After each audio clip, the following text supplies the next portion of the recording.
Today is the 23rd of June, 2020. It's 16:30. Father's Day has just come and gone, and I actually was reflecting a little bit on it today. So I thought I would make a video, and I don't know why I didn't think about it the other day. Father's Day is the 21st of June, summer solstice. And the 21st of June was my uncle's birthday. He would have been well over 100 years old. Well over 100 years old. He would have been 100 and...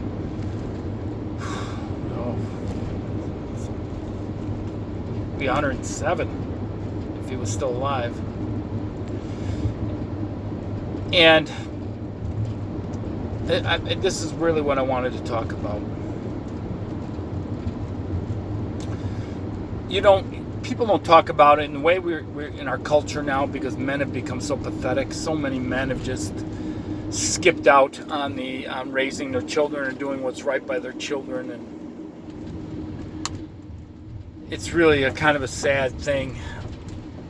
So I'm going to kind of get personal here, and I hope it means something to somebody. I never had a father. I never knew my father. I never met my father. I've never even seen a picture of my father. I was born in 1964, and I'm pretty sure I would have been an abortion if abortions were legal at the time. I probably would have been one. But I know absolutely nothing about this man. The only thing I could tell you about is I carry his last name, and I've seen his signature on my birth certificate and his first name. That's all. I don't know anything else for the most part. And even if I was told anything, I wouldn't believe it, because the people that are left alive that know anything aren't much about telling the truth about anything. So my uncle, he was not my uncle in a sense where it's your mother's brother. My uncle was my grandmother's brother. He was a bachelor his whole life. He never married. He never had children. He was born in 1914, June 21st, 1914. The year World War I started. Turn of the century. He was the only father figure I had. That's what I was thinking about today. He was the only one. Now, I had two other uncles who were my mother's brothers. I would never call them father figures, to be honest with you. Even though I spent a great deal of time with one of them in particular, he instilled fear more than anything about him. He wasn't somebody you would want to warm up to. And so I was thinking about it, as far as male role models go, the only one I had was my uncle. It was my Uncle Fred. And my friends that I grew up with and stuff, they all know who he was. They all met him. They all loved him. Everybody loved him. He was a kind, decent human being. He was a World War II vet. He was a medic with the First Army during World War II. He was a meat cutter by trade, and he got drafted into World War II, and they made him a medic. And he often thinks because he was a meat cutter, they made him a medic. He was a really interesting man. He was a product of his time. You know, if you think about it, he grew up during the Great Depression, and he grew up poor as poor. Not this poor stuff that you see people complaining that they're poor about now. The ones that have televisions and food stamps and, housing vouchers. This was real poverty before any of that. Like, we don't know what we're going to eat tomorrow. We have to, all we got is bread and lard. That kind of poor. Clothes that had to be patched up because there was no money for clothes. He had a brother And he had two, he was the oldest, he had a brother, and he had two younger sisters. And his sister Louise was my grandmother. And I'm 55 years old now, and I am now the age, basically, that my uncle was when he took me under his wing, when he took me into his home. He was the only male role model I had. And you know what? And he was a good man. I look back now, and he had his flaws and his faults. Basically, what I could say about him more than anything else is he was extremely passive. My uncle was very passive. And he let the women dictate his life. They ruled his life, meaning his sisters, his mother, my great-grandmother. He never married because they wouldn't let him get married. They didn't want him to get married. So they chased every woman away that he showed interest in. And he just accepted it. And I remember my aunt, his sister. My grandmother died when I was 3, so I don't have a lot of memories of my grandmother. So it's basically my uncle and his sister who raised me, and that's my grandmother's sister, my grandmother's siblings. And so I didn't come up in a mother-father household, a husband and wife household. I came up in a brother-sister household. And I can remember, you know, there would be arguments and debates over certain things, and my uncle would just concede to my aunt. And I remember one time my uncle said to me, Rick, M lives in fear. Have you ever noticed that? M's dictated by fear. My uncle, he was really a unique guy, and he was a wonderful man. He was a gentle, and he was a kind man. Now, my mother and her siblings would disagree because he was a little different man when he came home from the war. And I don't know much about that, but I suspect that from the way they talk about how he was, he might have struggled with a little post-traumatic stress syndrome or disorder, or whatever they call it. I do know that he was part of the medical team that was one of the first people that went into the Buchenwald prison camp. It's called a concentration camp, but it was a prison camp.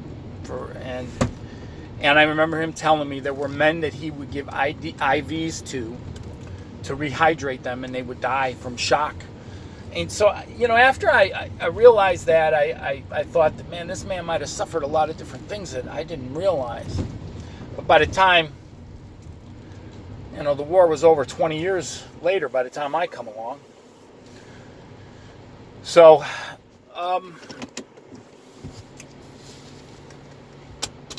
he was the only father I had, the only real male role model I had. And I for a good part of the day, I've been really thinking were there other role models? No, there weren't. There weren't. The other two that I had, one was mean and nasty, and I hated him, and the other one, you didn't know if he was mean or nasty, and you just tried to stay away from him when you were around him.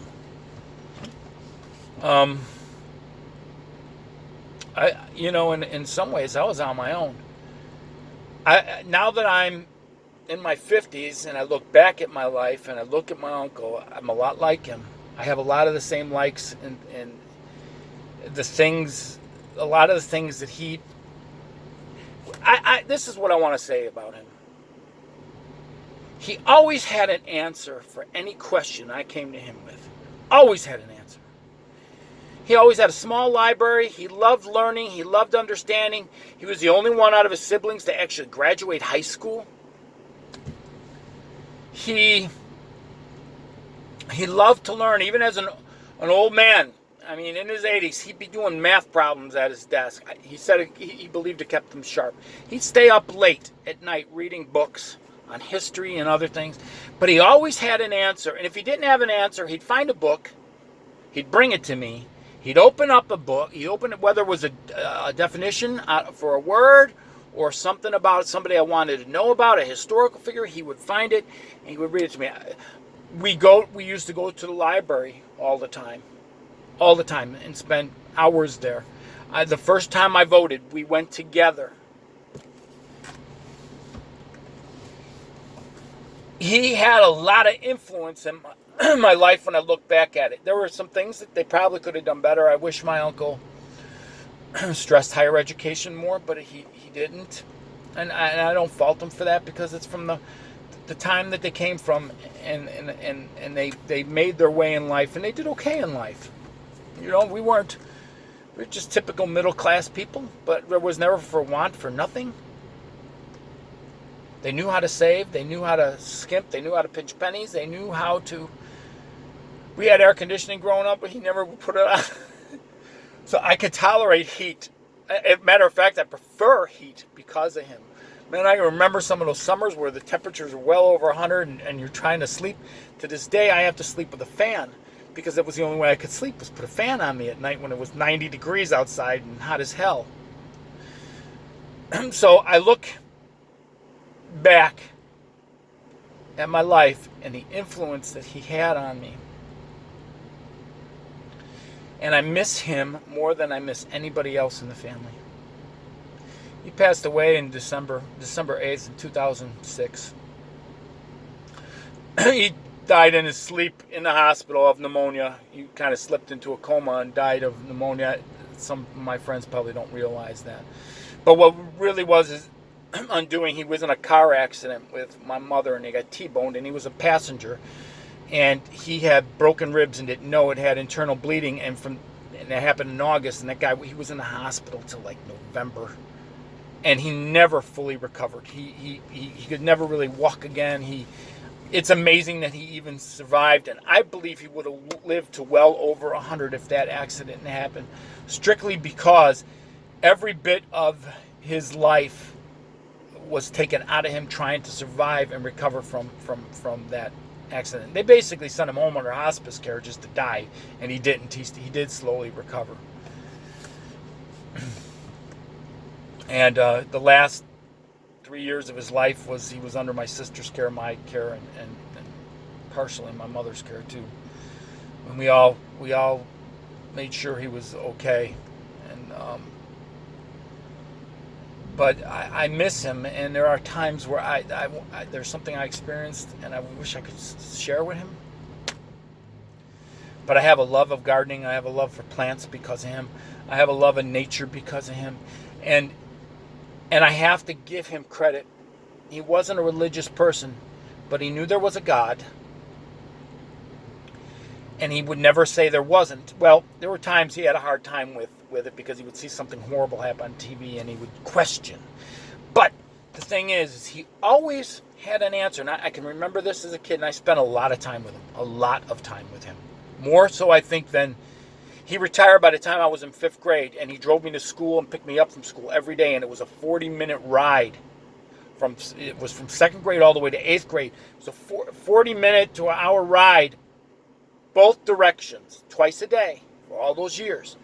You spent a lot of time talking in a car, back before there were all the social media bullshit and everything. And he had a little radio that we listened to once in a while, the news and stuff. But we talked a lot, and I can remember him explaining to me about God being omnipotent and omnipotent, and I didn't know what the words meant, and I remember him explaining it, and to this day, I can remember it. I can remember where I was sitting, how, I remember it.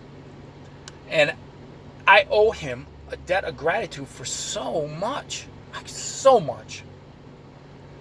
The single most influential person in my life to this day, living person in my life, it was this man.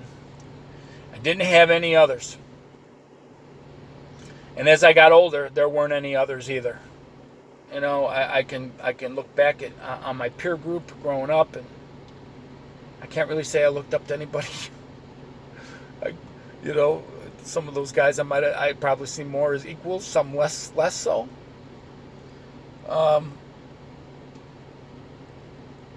You know what? There were some friends I had who had good fathers, and I'm gonna give a nod and tip my hat to Dave Sleeman.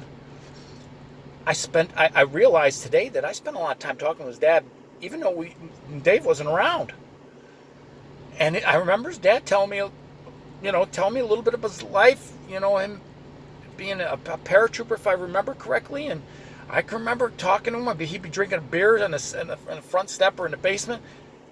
And I remember spending some time talking with Dave's dad. Dave's dad was very personable. But you know what? I can't say that of anybody else. I remember growing up. I didn't know their fathers. I think I had my buddy Kurt's father, but I never saw him much. And then I saw some things that I just said, ugh, come on now. That's not a dad. But I did not have any male role models growing up. I more or less was kind of on my own, which would kind of explain a lot of things because I formulated a lot of thoughts and opinions on my own without the help of anybody else outside of maybe him. And now as far as my aunt goes, I love my aunt. But she was a nurturing, kind woman. But like my uncle said, she was governed by fear. She never learned how to ride a bike. She never learned how to swim, simply for one of two reasons: because she was scared to death. And I would never learn how to ride a bike, and I would never learn how to swim if it wasn't for my uncle. I would never learned how to fish, even though I can remember him showing me how to throw a rod, and I can remember him showing me how to repair bicycle tires. There was a lot of things. I look back at my life now. I look through that corridor of time behind me, and I see this man's influence. I got a scar on my hand right here for the first time that I used a handsaw. The handsaw, the wooden handle had a notch in it where it wasn't smooth, and my uncle was showing me how to cut, how to draw the sword back and put the pressure on the cutting edge. I remember one of the first things I remember we built together was a rabbit cage. I got a rabbit, and he helped me build this cage. And I can go on and on and on about these stories. So much of it. And to this day, I have little things of him. I've got his driver's license. I've got his high school diploma.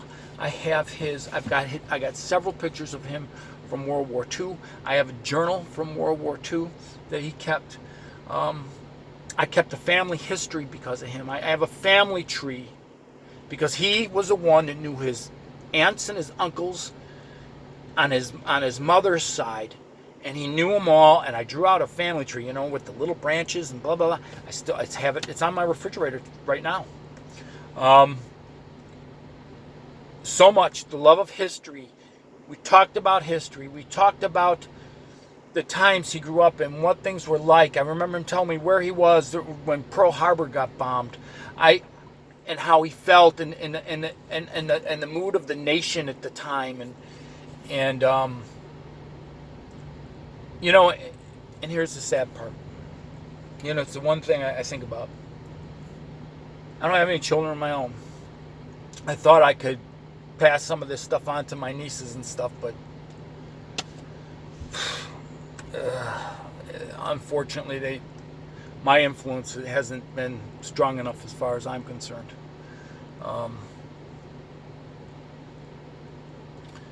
Everything that I learned from him, everything I got from him is going to die with me.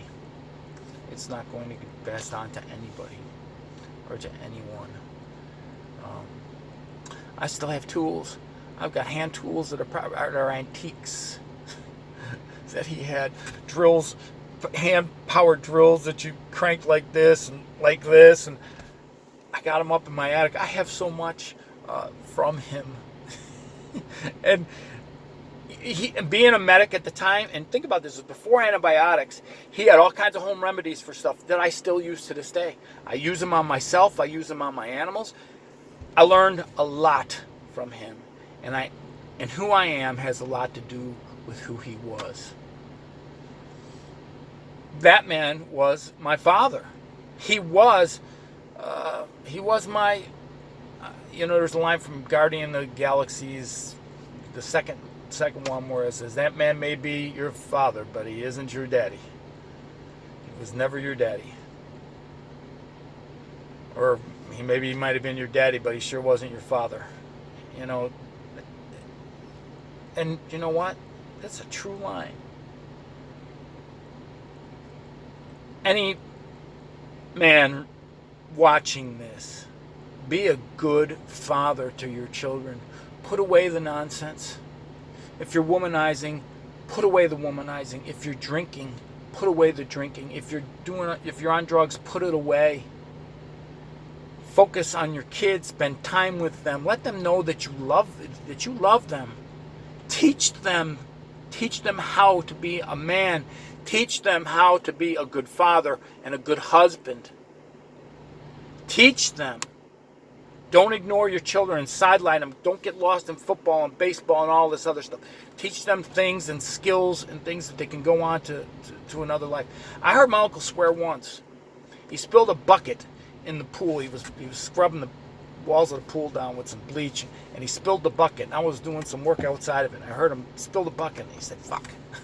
And I perked up, and he said, "What did you say, Unc?" "Nothing." I only heard him swear once. He did not have a foul mouth. He wasn't a drinker. He wasn't a womanizer. He wasn't, and I'm not a drinker either. And I'm not a womanizer either, but there's some females who will probably disagree with that one.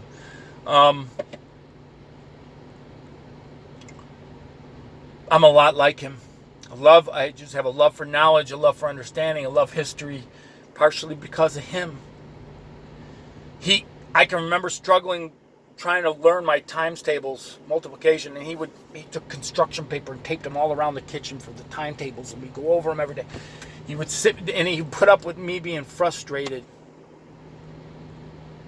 You know what? And he never refused to tell me that he loved me. He says, "You know that we love you. You know I love you." Wasn't big on touchy-feely, but man, he never turned down a hug, even as an adult. You know, I had one moment with him when he was incapacitated that, I was helping him go to the washroom. He was going to the bathroom, and he said to me, he's thanking me, and he said, "What can I pay you for this?" And I said, "Are you kidding me? Are you kidding me?" I said, "You can pay me anything for this." I just, the last 3 years of his life, watching him was hard. Watching his slow, I had a good friend of mine, she told me, this is how healthy people die. And you know what? She was right. She was right. I remember the last time I saw him, I was coming to visit him in the hospital. I knew that he wasn't going to have much time, and I got tight. I was helping somebody set up a washer I gave him, and it was a dryer. It was a dryer, and it was a Saturday in December, and he was in the hospital. And I came up to the room, and the light was off in the room, and there was this warm glow from the setting sun in the room. And I looked from the doorway, and he was laying in that bed, and I knew he was gone. And what really upset me, he was alone. I thought somebody else from the family would be there, but nobody was there when he died. And it really pissed me off. And I walked over to him, and I called his name, and he didn't answer. But he was in a coma the night before, and I put my hand on his chest, and I could feel that he was still warm. His mouth was open, his eyes were opened, and I closed his eyes, just like they do in the movies.